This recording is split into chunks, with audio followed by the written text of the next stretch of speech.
आशिक रूप part 2। Office time ख़त्म होने के बाद जब शर्ली घर आई तो जेम्स भागता हुआ इसके पास आया। वो शर्ली से बहुत पहले स्कूल से आ जाता था। घर की चाबी शर्ली ने उसे दे रखी थी ताकि वो बासानी ताला खोलकर घर के अंदर जा सके।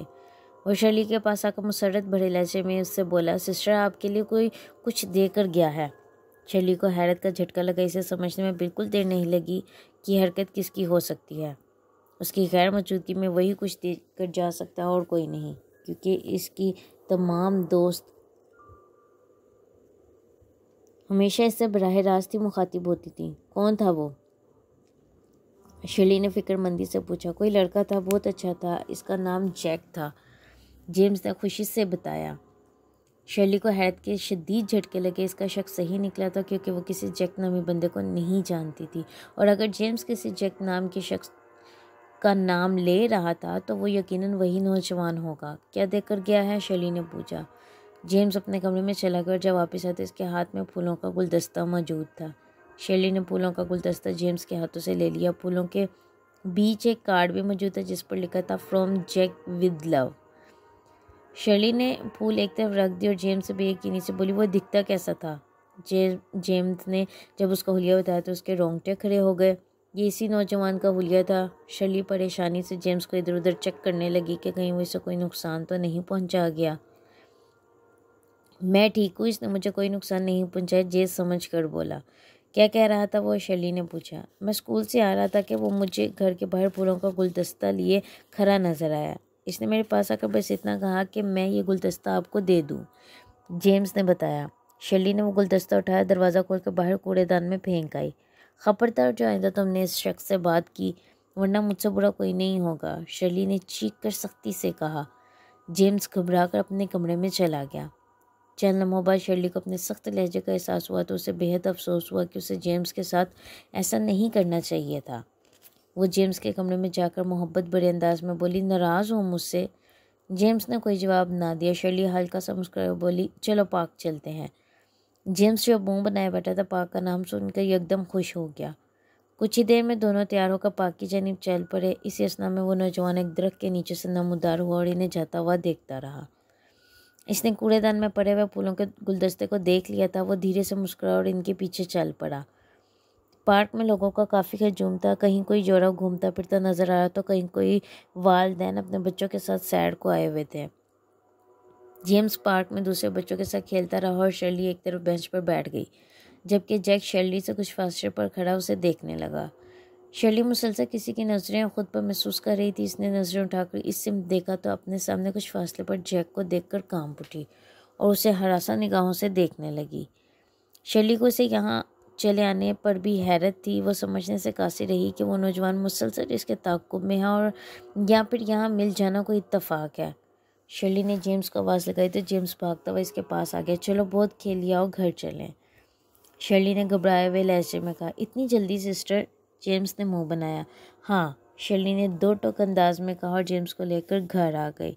इसने आते ही सारे दरवाजे और खिड़कियां बंद कर दी। सब ठीक तो है ना सिस्टर? जेम्स ने शर्ली को परेशान देखकर पूछा। शर्ली ने बमुश्किल मुस्कुराकर इस बात में सर हिलाया। रात का खाना खाने के बाद जेम्स सो गया, लेकिन शर्ली की आंखों से नींद कोसों दूर थी। रह रहकर इसके दिमाग में जैक का ख्याल आ रहा था। बार बार इसका चेहरा शर्ली की आंखों के सामने घूम रहा था। शर्ली काफ़ी देर यूं ही बेड पर लेटी करवटें बदलती रही, मगर नींद थी कि आने का नाम नहीं ले रही थी। एक अजीब सी बेचैनी थी जो उसे चैन नहीं लेने दे रही थी। बिल आखिर थक हार कर उसने सोने का इरादा मुलतवी कर दिया और उठकर हॉल में आ गई। इसने टीवी ऑन किया और चैनल सर्च करने लगी। अभी वो चैनल सर्च कर रही थी कि मान डोर बेल बजी। शर्ली ठिठक गई और हैरत भरी निगाहों से दरवाजे को देखने लगी कि इस वक्त कौन हो सकता है। न जाने किसी सांस के तहत शर्ली के दिल से आवाज़ आई कि दरवाजे की घंटी बजाने वाला जैक ही है। इस सोच के आते ही खौफ की सर्द लहर शर्ली के पूरी जिस्म में दौड़ गई। शर्ली ने वॉल क्लॉक की तरफ देखा तो शुश्ते रह गई। रात के 11:15 बज रहे थे। इस टाइम इसके किसी दोस्त के आने का सवाल ही पैदा नहीं होता था।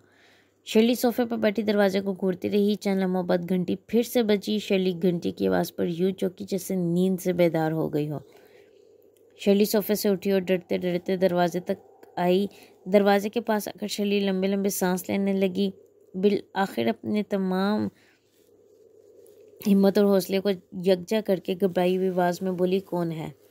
जवाब में खामोशी छाई रही। शर्ली को अब गुस्सा आने लगा था कि अब अगर घंटी बजाने वाला जैक ही है तो वह इससे खुलकर बात क्यों नहीं करता, क्यों ऐसी उल्टी सीधी हरकतें करके इसे परेशान कर रहा है। दफातन दरवाजे की घंटी बजी, जिसके साथ ही लम्हे की भी ताखीर किए बगैर शर्ली ने झट से दरवाज़ा खोल दिया। शर्ली ये देखकर दम खुद रह गई कि बाहर कोई नहीं था। हालांकि इसने घंटी बजने के फ़ौरन बाद दरवाज़ा खोल दिया था। कोई इंसान भी अगर ये शरारत कर रहा होता तो इतनी तेज़ी से घंटी बजाकर भाग नहीं सकता था जितनी तेज़ी से शर्ली ने दरवाज़ा खोला था। खौफ के मारे शर्ली का बुरा हाल हो गया। वो उल्टे कदमों घर के अंदर आ गई और दरवाज़ा बंद करके अपने कमरे में आकर जल्दी से बेड पर दराज होकर खुद को अच्छी तरह चादर में लपेट लिया। खौफ से इसके पूरे बदन में कपकपी तारी थी। दिल बुरी तरह कनपट्टियों में धड़क रहा था और आंखें बरस पड़ने को बेताब थीं।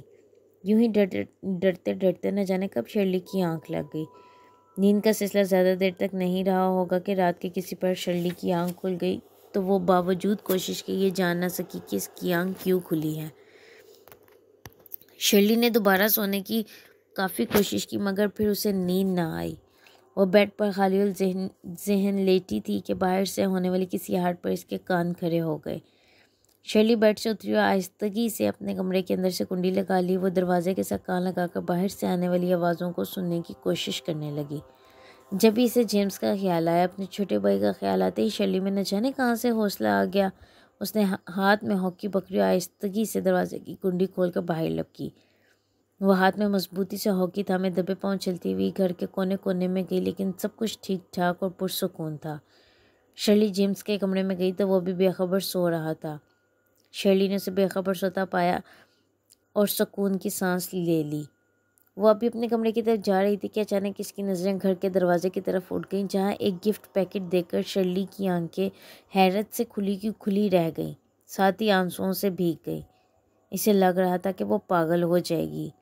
अभी कुछ देर पहले तो इसने सारा घर छान मारा था, तब तो ऐसा कुछ नहीं हुआ था, तो फिर ये अचानक कहाँ से आ गया, जबकि घर के तमाम दरवाजे और खिड़कियाँ भी बंद थी।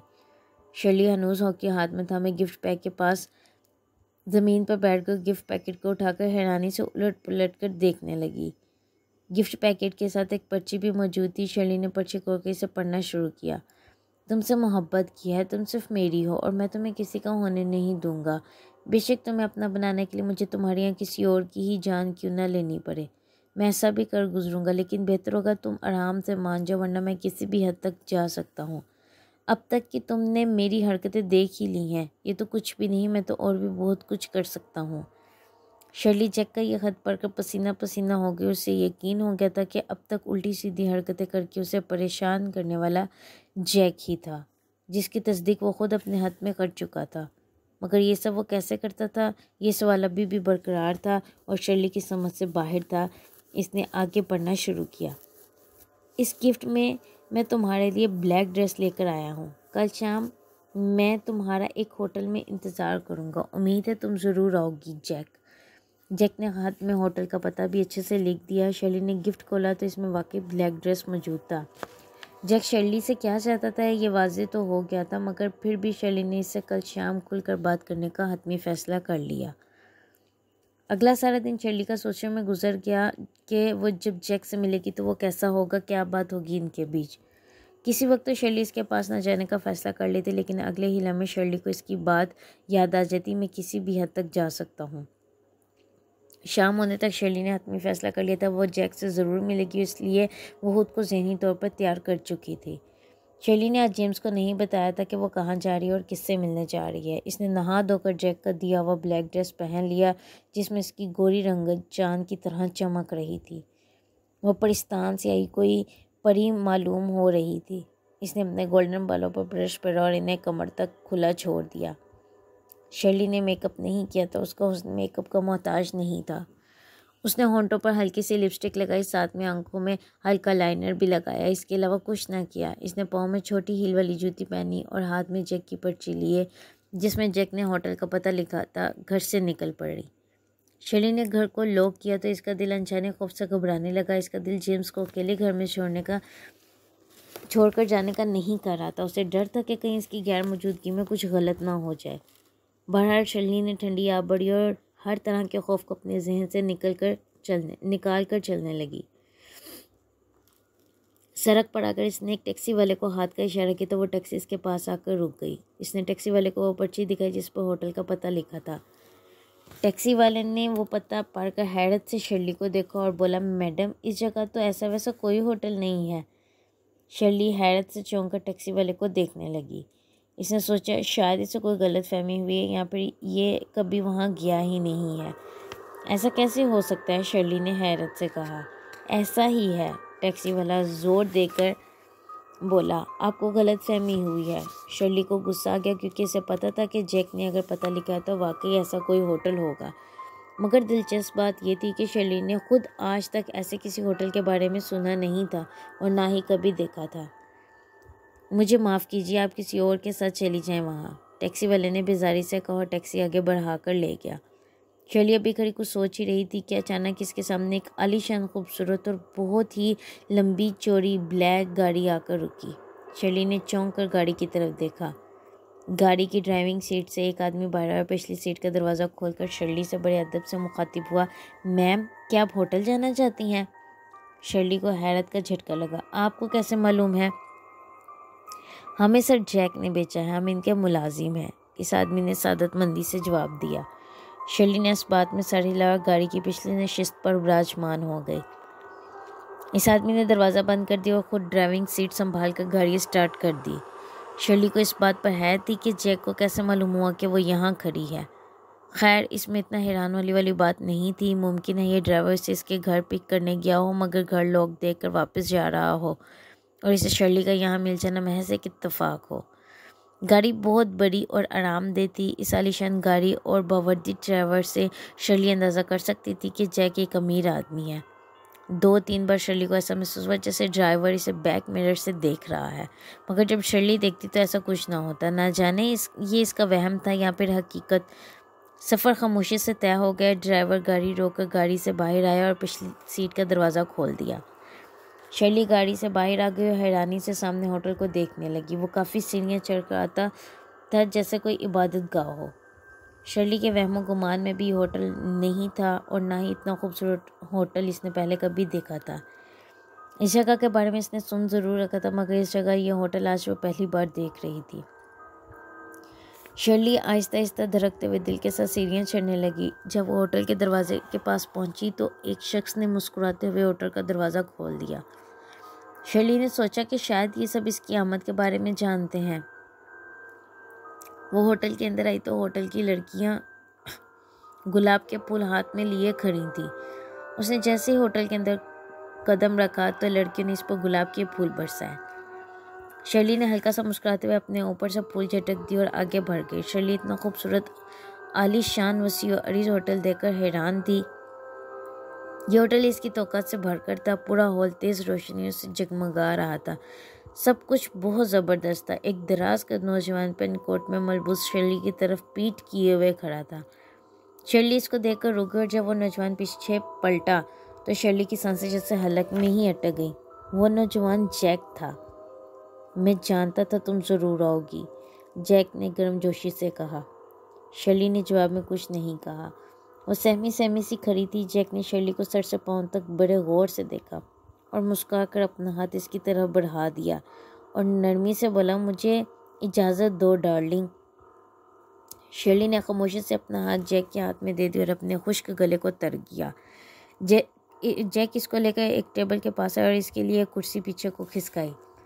शर्ली कुर्सी पर विराजमान हो गई तो जैक खुद भी इसके सामने कुर्सी खींचकर बैठ गया। तुम बहुत खूबसूरत लग रही हो। काफ़ी देर शर्ली को टुकर टुकर देखने के बाद जैक ने मुस्कुराते हुए कहा। शर्ली जो कब से नज़रें झुकाए बैठी हुई थी, जैक की तारीफ करने पर इसने नज़रें उठाकर जैक की तरफ देखा और फिर दोबारा नज़रें नीचे झुका लीं। जैक ने एक वेटर को इशारा किया तो थोड़ी देर बाद वो खाना ले आया और टेबल पर सजा दिया। जारी है।